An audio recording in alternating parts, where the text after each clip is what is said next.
Well, hello and welcome. I'm Marzieh Hashemi, and thanks for joining us for another face-to-face. Today, very happy to welcome our guest right here in the studios in Tehran, and that would be Ms. Cynthia McKinney, who is joining us. And of course, she's a former Congresswoman in the United States and also a former presidential candidate of the Green Party. Thanks so much for being here. It's great to have you here. Well, it's a pleasure for me because you have been a voice and a face that I have seen through cyberspace, and now I actually get to be here in the studio with you. Well, believe me, it's all our pleasure right here to have you. Well, Cynthia, well, let's start off. You've been here in Iran now for a couple of days with this anti-terrorism seminar. Just a brief explanation about your overall thoughts about that seminar, and we'll go from there. Well, I think it was a wonderful experience for me. Of course, this is the first time I've ever been to Iran, and there are many perceptions out there, particularly in the United States, about the character of the state of Iran. So I got a chance to see and greet firsthand Iranians in their own setting, in their own homes. And so for me, this has been quite an interesting, not only interesting, but an enlightening experience. The conference itself brought people from all over the world. More than 100 countries were represented. So I was able to network and interact with my sister from Venezuela, my brother from Bolivia, my brothers from Africa. There were people from North America, South America, Asia, you name it, all the four corners of the planet were represented at this conference. And the thing that brought us together was our singular interest in peace and justice. Now, what you've just talked about is interesting, talking about peace and justice, because a lot of times in the international community, the way the Islamic Republic of Iran is portrayed would probably be the antithesis of that. So tell me about that, the global opinion right now in general, when looking at the Islamic Republic of Iran and, for example, holding a terrorism or anti-terrorism conference. Your take on that? Well, of course, there are people, particularly in the United States, with which I'm most familiar, who would say how ironic that Tehran would be the sponsor of an anti-terrorism conference, because there are people who say that Iran is a state sponsor of terrorism. And yet, even as I was in various airports on my way here and had the opportunity to meet with Iranians who live, diaspora Iranians, it is clear that the people of Iran have one thing in mind, and that is that they are a revolutionary state. And as a revolutionary state, they understand colonialism, neo-colonialism, imperialism. They understand being under the foot of oppression and occupation, even if it's mental occupation, from an outside force or outside power. And that is what centers the resistance. The people who would label these individuals and this state that protects these individuals as terrorist state, generally speaking, are the entities that are promoting the very policies that even I disagree with at home. Well, let's look at home, as you say, in the United States, and what is happening in the political arena these days. There are lots of talks about possibly a lot of Americans are looking at a third party, are looking for an option out of the Republican and the Democratic parties and wanting something different. What do you attribute that to, first of all? And do you think it will happen that a third party or independent parties can really become a voice in the United States? Well, there is tremendous pressure inside the political process to make sure that the voters stay aligned inside either the Democrat or Republican parties. Why? because both of those parties have been captured by special interests. And those special interests are, quite frankly, the antithesis of the interests of the people. And so therefore, for example, if people in the United States care about education, but unfortunately there's a banker that gets in between the student and the student's ability to go to school, if they care about health care, there's the insurance industry that gets in between the patient and the doctor who is seeking to provide care. And so we have all of these special interests that have positioned themselves in between the political decision makers and the people themselves. The process now is more responsive to those special interests than it is to the values and the wishes of the American people. When the American people then decide that they are sick and tired of this kind of configuration, the only place to go so that one's values have the likelihood or the opportunity to become policy is outside of the corral that has been built for you. And an interesting example is the Tea Party. The people of the Tea Party were originally angry about the direction of their country. And who wouldn't be angry at the direction that the United States has taken now? They initially said that they would vote neither Democrat nor Republican, that they were independent voters. And then what happened? The powers that be sent Sarah Palin in and corralled this group, this nascent group of independent voters, and captured them again for the Republican Party. So you're saying this is basically how it's done, even if there's an independent voice, then basically that voice is not going to be heard in the way perhaps those individuals, the grassroots movements, wants it to be heard, but basically it's hijacked at the end for a certain agenda, or what? Tell me. Well, it was definitely hijacked. The whole Tea Party apparatus was hijacked and then corralled back into the Republican Party fold so that these could then stay where the powers that be would like them to be. So let me say, with you, because you served in the Congress, the US Congress, and obviously you were representing a certain district in Georgia, and I believe that parts of it was a very deprived area. Am I correct? Mm-hmm. So you go there, you have a certain agenda for the people that you want to make their voice heard. Yes. And serve their interests. Are you allowed to actually do that? Tell me about the process itself as far as when serving as a member of Congress. Well, the district that I initially represented in Congress, I represented so many districts because redistricting was a tool that was used to target me, to eliminate me from the Congress. But the district that initially sent me there was a district that was comprised of rural blacks in the Black Belt of Georgia. These are people who have not had access to equal opportunity at all.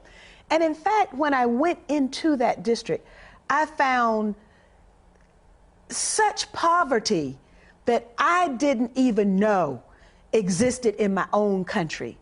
I had people in my district who did not have running water in their homes, and I'm talking about 1992. I'm talking about a district where the members of the Ku Klux Klan regularly threatened blacks and even threatened my supporters to the extent that they had shots fired at them. I was told that I needed to get out of town before it got dark. I mean, this is pre-civil rights movement type of stuff.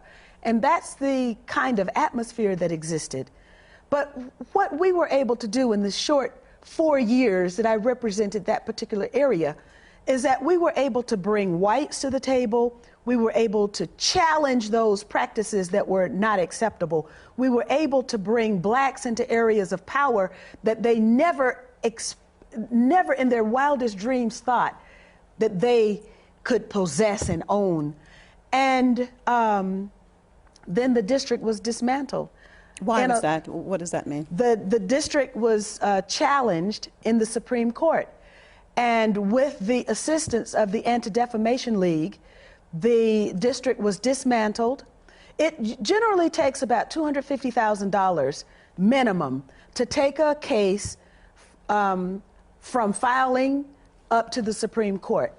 And the people who filed the lawsuit to dismantle they challenged my ability to represent the people of that particular district. Who were these people?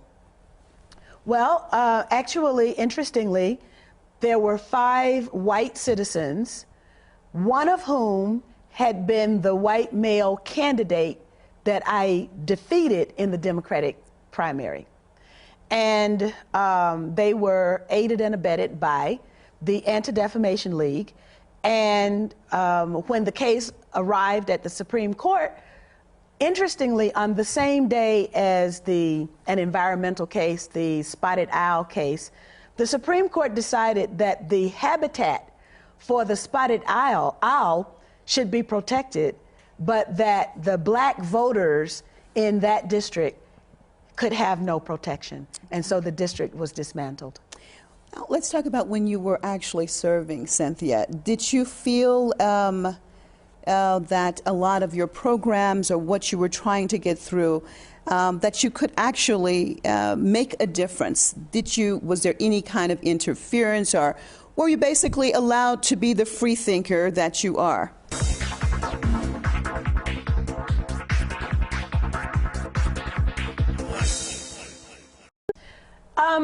When the matter pertained to my constituency, of course, my leadership style was different, and it took a lot of getting used to, but it takes 218 votes in the House of Representatives to pass anything. And therefore, once one crosses the threshold into the chamber, then everyone is basically kind of treated the same, particularly when your vote is needed to pass important legislation. Therefore, I was actually able to deliver a lot. In fact, my constituents, my former constituents, are still spending the money that I was able to bring back to them, because I wrote stipulations into the law that generally what would happen is that money would be obtained for one goal or use, and then it would be, siphoned off for something else. And I would write in there, they said I was interfering with local jurisdiction, but I would write in the legislation that it could only be used to service these constituents. And that's why even today they're still spending money that I got a decade ago. Well, let's talk about, Cynthia, there are many reports that talks about the influence of the Israeli lobby, AIPAC, on United States politics in general. Did you experience anything in that realm as far as what one would call the interference in American policy by AIPAC? Well, it's interesting because when I first went to Congress, I did not go to Congress to pay particular attention to any area outside of the black community that I represented that was in need, and of course, US Africa policy, which was abhorrent and unfortunately still is. But what I ran into, I bumped into at almost every turn were these special interests. And there's no more special interest that has any more influence than the pro-Israel lobby. And so then when I did outreach, for example, to the Muslim community in the United States, I bumped into the pro-Israel lobby, which of course does not want to have to contend with a politicized Muslim community, which is as large as and is as wealthy as the pro-Israel lobby is in the United States. So yes, I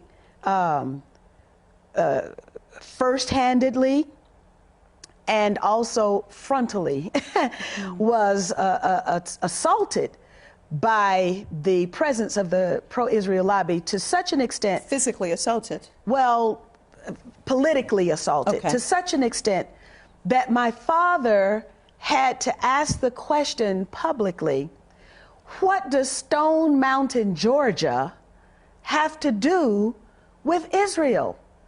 What I was doing was servicing the needs of my constituents.